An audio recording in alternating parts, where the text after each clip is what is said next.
अस्सलाम वालेकुम स्टूडेंट्स, ये आपका lecture number 25 about while loop.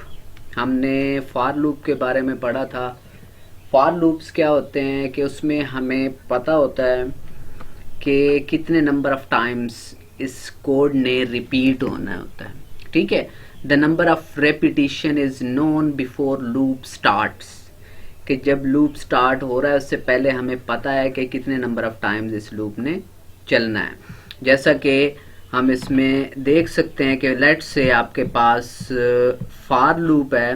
पहले मैं फॉर आपको बता देता हूं कि फॉर लूप था, हम क्या करते थे, for i is equal to let's say 1 colon किसी 10 तक जाना है या किसी साइज तक जाना है। साइज का कोई वेरिएबल है, ठीक है, या लेट्स से अभी 10 कह देते हैं, हम 10 तक जाना है। तो हमें पता है कि इस फॉर लूप ने कितनी दफा चलना है, 10 टाइम्स चलना है।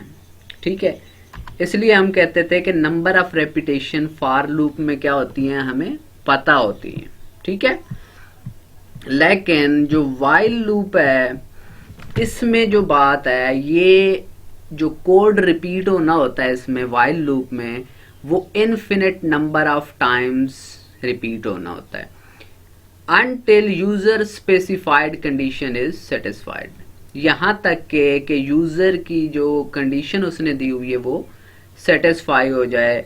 जैसा कि वाइल लूप में क्या होता है, वाइल लूप का जो सिंटैक्स होता है फर्ज किया वो ये होता है कि वाइल एक्सप्रेशन जो वो बात कर रहा है कि until कंडीशन सेटिस्फाइड, यहां पे लेट्स से एक्सप्रेशन की जगह पे यहां पे लिखा हुआ था वाइल x ग्रेटर देन 10। जब तक x बड़ा है 10 से, वाइल के अंदर जो भी स्टेटमेंट्स लिखी हुई है वो रन होती रहेंगी। जब ये कंडीशन सेटिस्फाई नहीं होगी, ये कंडीशन फॉल्स होगी, तब इसके अंदर की स्टेटमेंट्स जो है ना वो रन नहीं होंगी और ये वाइल एंड हो जाएगा। ठीक है, अगर ये कंडीशन सेटिस्फाई ही नहीं होती तो साफ ज़ाहिर है इन्फिनिट नंबर ऑफ टाइम्स ये लूप चलता रहेगा। ठीक है, the controlling expression produces a logical value. ये जो यहाँ पे ये कंट्रोलिंग एक्सप्रेशन ये है x ग्रेटर देन 10, कहते हैं ये लॉजिकल वैल्यू आपको देता है। लॉजिकल वैल्यू क्या होती है, यानी x ग्रेटर देन 10 या तो ये मुझे ट्रू रिटर्न करेगा या फॉल्स रिटर्न करेगा। ये लॉजिकल वैल्यू होगी, ट्रू या फॉल्स। अगर ये ट्रू रिटर्न करेगा तो वाइल लूप के अंदर वाली स्टेटमेंट्स आपकी चलेंगी, अगर फॉल्स रिटर्न करेगा तो वाइल लूप खत्म हो जाएगा, एंड वाइल का जो है ना ये एंड हो जाएगा। और इसके बाद अगर कोई आपने लिखा हुआ है प्रोग्राम, फर्ज किया आपने लिखा हुआ है यहाँ पे डिस्प्ले या कुछ भी DISP, वो कहते हैं आप डिस्प्ले, ठीक है, अगर इसके बाद कुछ लिखा हुआ है तो वो आपका रन होगा। ठीक है, अब कंट्रोलिंग एक्सप्रेशन आपको पता चल गया कि कंट्रोलिंग एक्सप्रेशन क्या होता है। उसके बाद जो है ना वाइल लूप कितनी दफा चलना है, इनफिनिट नंबर ऑफ टाइम्स, यहां तक कि ये कंडीशन सेटिस्फाई ना हो। इसी तरीके से फॉर लूप आपका कितनी दफा चलता था, उसमें हमें इनफिनिट नंबर ऑफ टाइम्स नहीं होता था, वो हमें पता होता था कि कितनी दफा चलना है। ठीक है, यानी उसके नंबर ऑफ टाइम्स जितना उसने रन होना था वो फिनाइट होता था, ये इनफिनिट है। ठीक है, और वाइल लूप की हम छोटी एग्जांपल्स लेते हैं कि वाइल लूप में और फॉर लूप में क्या डिफरेंस है, यही आज हम थोड़ा सा डिस्कस करेंगे। बाकी इनका काम सेम ही है, जो लूप फॉर करता है वही वाइल लूप भी काम कर सकता है। ठीक है, फर्ज किया इस फॉर लूप को मैं 10 दफा चला रहा था, i is equal to 1 colon 10, और यहाँ पे मैं हर दफा फर्ज किया डिस्प्ले करवा रहा था, DISP, यहाँ पे मैं डिस्प्ले करवा रहा था लेट्स से तकी TAQI, उसके बाद मैंने सेमीकोलन लगा दिया। ठीक है, ये जो वाइल लूप लिखा हुआ है इसको अभी मैं एंड कर रहा हूं। अभी इसकी तरफ आते हैं कि इसमें और इसमें क्या फर्क है। वाइल लूप क्या करता था, अगर मैं 1 कॉलन 10 लिखता हूं, इसका मतलब है 1 से लेकर 10 तक, इसका मतलब है ये वाल लूप कितने, ये फॉर लूप कितने दफा चलना था, 10 दफा, और हर दफा इसने लूप के अंदर आके क्या डिस्प्ले करवाना था, तकी, TAQI। ठीक है, इसको भी कमेंट कर देता हूं। अभी ये काम करने के बाद हम यही काम वाइल लूप में करेंगे ताकि हमें पता चले कि वाइल लूप में और इसमें क्या फर्क है। इस सेक्शन को जरा रन करें। इस सेक्शन को मैंने रन किया। रन करने के बाद मुझे क्या नजर आ रहा है जी, ये देखें तक्की लिखा हुआ नजर आ रहा है। कितनी दफा नजर आ रहा है, आप काउंट करेंगे तो ये 10 टाइम्स है। और उसके बाद एक और चीज नजर आ रही है कि लूप एंड। लूप एंड कहां लिखा हुआ है, यहां नीचे कोई कोड मैंने ओपन छोड़ दिया है जहां पे लिखा हुआ है डिस्प्ले में लूप एंड। ठीक है, इसको आप लेट से अभी कमेंट कर दें, सो दैट अभी मैं सिर्फ और सिर्फ इस कोड की बात करता हूं कि फॉर लूप चला आपका कितनी दफा, 10 दफा। क्यों, क्योंकि मैंने उसको बताया हुआ था कि 1 से लेकर 10 तक चलना है। यहां पे मैंने उसको ये नहीं बताया हुआ कि कितने का इंक्रीमेंट करना है। ये स्टार्टिंग पॉइंट है उसका, ये एंडिंग पॉइंट है। यहां पे मैंने ये नहीं बताया कि आपने हर दफा कितने का इंक्रीमेंट करना है। अगर मैटलैब को हम नहीं बताते कि हर दफा कितने का इंक्रीमेंट करना है, तो आपको पता है मैटलैब बाय डिफॉल्ट जो इंक्रीमेंट करता है वो कितने का करता है, 1 का। यानी पहले आई में 1 पड़ा हुआ था, अगली दफा आई में क्या हो जाएगा, 2, अगली दफा 3, फिर 4, 5, 6, 7, 8, 9, 10, फिर आ जाएगा उसमें 11। तो हमने क्या क्या हुआ था, 10 तक चलना है। 11 जब आया तो ये जो है ना, ये कंडीशन फॉल्स होगी क्योंकि हमने कहा था 10 तक चलना है। तो ये लूप के एंड में चला जाएगा। लूप के एंड में फिर उसके बाद मैंने कोई भी चीज प्रिंट नहीं करवाई हुई। एक कोड मैंने लिखा हुआ था, उसको भी अब मैंने कमेंट कर दिया। फर्ज किया आप यही काम, ये फॉर लूप वाला, यानी 10 दफा आप तक की प्रिंट करवाना चाहते हैं, तो वाइल लूप में कैसे करेंगे। उसके लिए आपको क्या करना पड़ेगा, यहां पे तो हम लिख रहे हैं i is equal to 1 colon 10, यानी i आपका स्टार्ट होना है 1 से और कहां तक जाना है, 10 से। लेकिन वाइल लूप में हमें लूप से पहले क्या करना पड़ेगा, i में 1 रखवाना पड़ेगा। ठीक है, उसके बाद हम वाइल का कीवर्ड लिखेंगे और वाइल के कीवर्ड में हम क्या करेंगे, जब तक i लेस है या इक्वल है 10 के, तब तक ये काम करें। और डिस्प्ले में आपने क्या करवाना है, बाकी काम वही है, डिस्प्ले तक ही करवाना है। अब क्या करना है, फॉर लूप तो हर दफा खुद ही इंक्रीमेंट करता था आई में, एक एक का इंक्रीमेंट। अब यहां पे मुझे वाइल लूप के अंदर आई में एक खुद ही वैल्यूज लिख के उसको बताना पड़ेगा कि आई में एक इंक्रीमेंट कर दो। I is equal to I plus 1। शुरू में आई में क्या था, 1, तो उसने देखा 1 लेस देन इक्वल टू 10 है, लेस देन या इक्वल टू 10। हाँ जी, ऑरिंग की कंडीशन है। ऑरिंग में क्या होता है, कोई एक भी ट्रू हो तो ये ट्रू हो जाता है। 1 लेस देन 10 है, तो उसने तक की प्रिंट करवा दिया, नीचे डिस्प्ले करवा दिया। उसके बाद क्या है जी, जो आई में एक इंक्रीमेंट होना है वो कैसे होना है, वहां पे तो खुद ब खुद होना था ना फॉर लूप में, यहां पे आपने उसको करवाया है I is equal to I plus 1 के आई में एक ऐड कर दो। ठीक है, अब हम इस सेक्शन को रन करते हैं। अब इन दोनों में डिफरेंस चेक कर लें कि पहले मुझे क्या करना है, आई को यहां पे डिफाइन करना है, उसमें वैल्यू रखवानी है। क्या रखवानी है, जहां से आपने स्टार्टिंग लेनी है वो रखवानी है। उसके बाद जहां तक आपने उसको लेके जाना है, फर्ज के 10 तक ले जाना है, तो जब तक लेस देन या इक्वल टू 10 है, क्योंकि इक्वल टू 10 तक, अगर 10 से कम तक ले जाना है, फर्ज के आपने कहना था कि जी ये आप 10 तक ले जाना चाहते तो आप ऐसे भी लिख सकते थे आई लेस देन 11, जब तक आई लेस देन 11 है, तो उसमें इक्वल टू 10 खुद ही आ जाता। वो आप पे डिपेंड करता है कि आपने क्या लिखना है, क्योंकि ये लूप भी कितनी दफा चलेगा, 10 टाइम्स चलेगा। 1 2 3 4 5 6 7 8 9 10 10 लेस देन 11 होगा। जब 11 आएगा तो 11 तो नहीं है लेस देन 11, तो उस वक्त ये वाइल लूप रन नहीं करेगा, क्योंकि यहाँ पे हम सिर्फ क्या बता रहे हैं कि इस वाइल लूप ने कितनी दफा रन होना है। वो आप लेस देन इक्वल टू 10 भी लिख सकते हैं या फिर लेस देन 11 भी लिख सकते हैं, वो आपकी मर्जी है। ठीक है, फर्ज किया अब मैं इस सेक्शन को रन करवाता हूं, पहले क्लियर करवा लेते हैं सो दैट आपका पहला जो काम पड़ा हुआ है वो आपको शो ना हो रहा हो, आपको पता चल रहा हो कि अब जो काम किया है मैंने ये वो हो रहा है। क्लियर कर दें, आपकी ये जो वर्क स्पेस नजर आ रही है ये क्लियर हो गई है। CLC से कमांड विंडो आपकी क्लियर हुई थी। अब आप, क्योंकि आपने सेव किया हुआ है, अगर सेव नहीं किया होता तो यहाँ पे स्टेरिक का एक छोटा सा निशान आ रहा होता है। अब इसको रन करें आप। इस सेक्शन को जब आप रन करेंगे तो आप चेक करें कि आपके पास 10 टाइम्स यहां तक की प्रिंट होके आ रहा है। ठीक है, कोई और नाम भी लिख सकते हैं आप, कुछ भी लिख सकते हैं। ठीक है, जरूरी नहीं है आप यहां पे फर्ज किया डिस्प्ले करवा दें आई एम अ स्टूडेंट। ठीक है, और यही लेट से कॉपी करके मैं यहां पे रखवा देता हूं।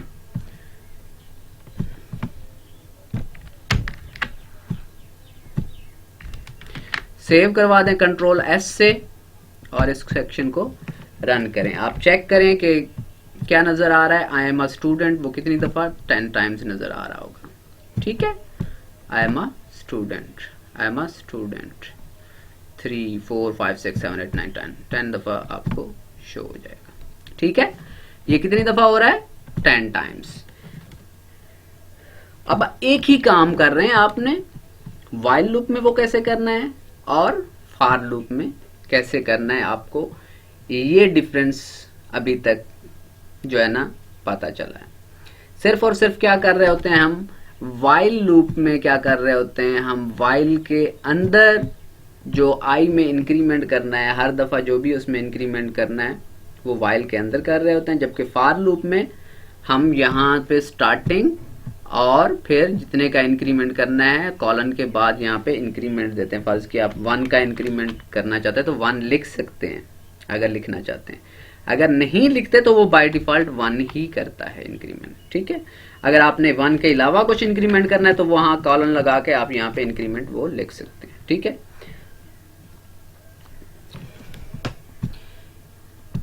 अब ये सीक्वेंस ऑफ, ये कह रहा था कि जो लूप्स हैं वो सीक्वेंस वाइज चलते हैं। सीक्वेंस क्या होता है? सीक्वेंस, ये जो पहली लाइन लिखी हुई है ये DISP की, ये पहले चलेगी और i = i+1 ये उसके बाद रन होगा। ठीक है, फर्ज किया i = i+1 को आप सेमीकोलन नहीं लगाते, यहाँ पे कंट्रोल S कर देते हो। सेमीकोलन ना लगाने का मतलब क्या है? लेट से आप सेमीकोलन भी लगाते हो, उसके बाद आप करते हो i, तो ये हर दफा i में जो भी वैल्यू पड़ी होगी वो आपको प्रिंट करवा रहा होगा। ठीक है, तो आप चेक कर लें कि पहले ये वैल्यू चलेगी, ये काम होगा आई एम अ स्टूडेंट, उसके बाद ये क्या करेगा, i में पहले 1 पड़ा हुआ था, फिर 1 + 1 2 हो जाएगा और फिर क्या कराएगा 2 प्रिंट करवाएगा। अगली दफा आई एम अ स्टूडेंट लिखा होगा, फिर i में क्या चला जाएगा 3, यहाँ पे तो सिर्फ वैल्यू रखवा रहा होगा और यहाँ नीचे मैं उसको डिस्प्ले करवा रहा हूँ। ठीक है, यहाँ DISP भी लिख सकते हैं, DISP और या sprintf आप i लिख सकते हैं। ठीक है, जैसे भी आपने उसको प्रिंट करवाना है। ठीक है, फर्ज किया इस सेक्शन को मैं रन करता हूँ और देखते हैं क्या होता है। सीक्वेंस वाइज का मतलब है कि पहले ये डिस्प्ले होगा, फिर ये काम होगा, फिर ये वाली लाइन चलेगी। ठीक है, जैसे पड़े हुए हैं, पहली लाइन पहले चलेगी, उसके बाद दूसरी, उसके बाद तीसरी। अब ये देखें, सॉरी मैं ऊपर पहले कोड के तरफ चला गया।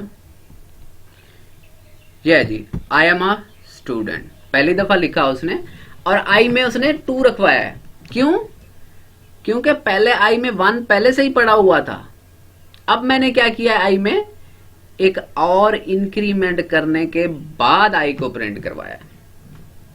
ठीक है, इंक्रीमेंट हुआ है उसके बाद मैंने आई को प्रिंट करवाया है। अगर आप चाहते हैं, ये देखें, पहले आई में एक इंक्रीमेंट हुआ है, उसके बाद मैंने आई को प्रिंट करवाया। फर्ज किया आप कंट्रोल एक्स करके आई को यहां पे प्रिंट करवा देते हैं, उसके बाद इंक्रीमेंट करते हैं, तब क्या होगा, आपका आई एम ए स्टूडेंट लिखा होगा, उसके बाद आई प्रिंट होगा, उसके बाद उसमें इंक्रीमेंट होगा। फर्क चेक करना। अभी पहले वाला कोड भी रन हो चुका है, अब ये वाला कोड दोबारा मैं रन कर रहा हूं और इसमें आप डिफरेंस देखिएगा।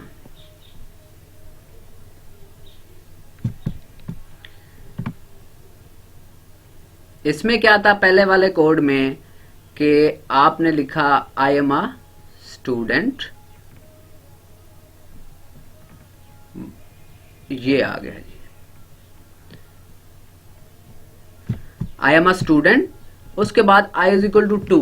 क्यों? क्योंकि हमने ऐड आई में 1 पहले कर दिया था, फिर आई को प्रिंट करवाया था। फिर इसमें क्या है जी, इसमें हम पहले आई को प्रिंट करवा रहे हैं अगली दफा। आई एम अ स्टूडेंट लिखा आया, उसके बाद आई में 1 आया, क्योंकि आई में शुरू में 1 पड़ा हुआ है, ठीक है। उसके बाद I is equal to I plus 1 जब लिखा हुआ है, उसको मैंने डिस्प्ले नहीं करवाया हुआ, ठीक है। फिर आई प्लस 1 जब होके आएगा, दोबारा चेक करेगा तो आई में 2 आ जाएगा, फिर उसमें 3 आ जाएगा, ठीक है।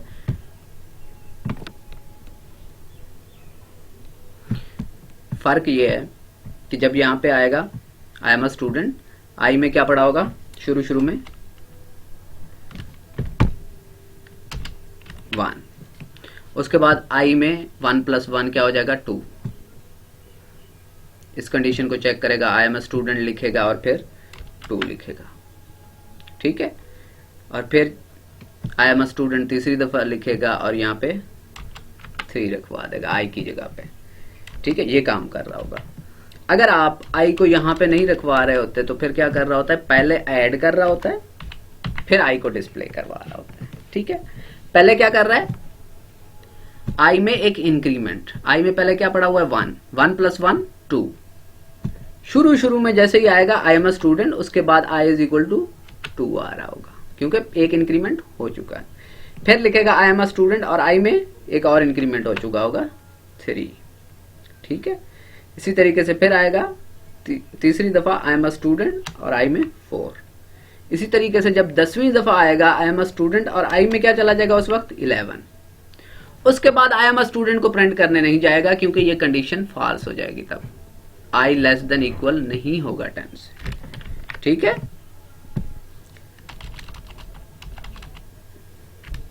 ये आपका व्हाइल लूप का एक इंट्रोडक्टरी लेक्चर था, ठीक है।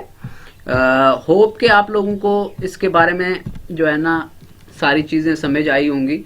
एक और काम भी हम कर सकते हैं कि जरूरी नहीं है कि हमने क्या करना है कि जी आई लेस देन इक्वल टू 10 किसी नंबर से लेस करवाना है, तो आप यहाँ पे इसका साइज भी दे सकते हैं जहां तक आपने चलना है, तो वो आप ऐसा भी कर सकते हैं, इनपुट, और इनपुट में आप वैल्यू रखवा दें।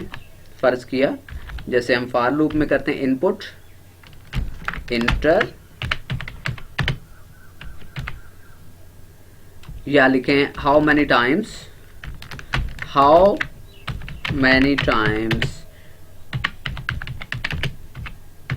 you want to execute the code, कितनी दफा आप कोड को एग्जीक्यूट करवाना चाहते हैं या लूप को चलाना चाहते हैं। यहाँ पे आप ये भी लिख सकते हैं how many times you want to execute the loop, और वो आप फर्ज किया किसी साइज वेरिएबल में रखवा देते हैं, एग्जीक्यूट द लूप, ठीक है। अब यहाँ पे 10 की बजाय आप क्या लिख सकते हैं, less than equal to size भी लिख सकते हैं। जितना वो साइज इंटर करेगा, अब इसको देखते हैं हम क्या होता है।